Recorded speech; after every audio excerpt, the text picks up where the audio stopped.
Python campus. अस्सलाम वालेकुम।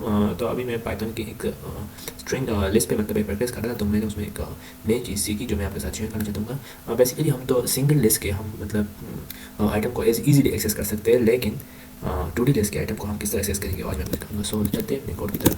सो सबसे पहले मैं लूँगा एक लिस्ट नाम से, या मैं लूँगा मतलब आइटम्स, ओके, या मैं इसको नाम दूँ list underscore items, okay, 1 2 3 list underscore, या हम इस तरह लिख सकते हैं कि list underscore 2D underscore items, okay.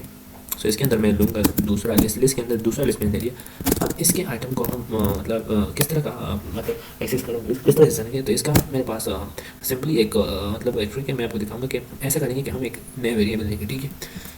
सो ये जो लिस्ट है ये तो मतलब अब इसके इसके अंदर लिस्ट 2D आइटम्स के अंदर एक इंडेक्स के थ्रू माना जाएगा कि ये इस इंडेक्स पे पड़ा हुआ है। तो हम सबसे पहले ये करेंगे कि लिस्ट 2D का जो मतलब -1 पे जो हमारा लिस्ट पड़ा हुआ है उसको एक आइटम में स्टोर करेंगे, एक सॉरी एक वेरिएबल में स्टोर करेंगे। फिर उसके बाद उस वेरिएबल का जीरो इंडेक्स हम निकाल कर प्रिंट कर लेंगे।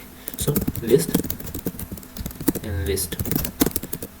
Item, okay. तो ऐसे स्टोरी का -1 इंडेक्स पे जो लिस्ट पड़ा हुआ है उसको एक्सेस कर दो, और मैं चाहता हूँ कि x is equal to list and list item का zero index and then print. So we got 2, okay. So आप देख सकते हैं कि हमारे पास ये आ चुका है।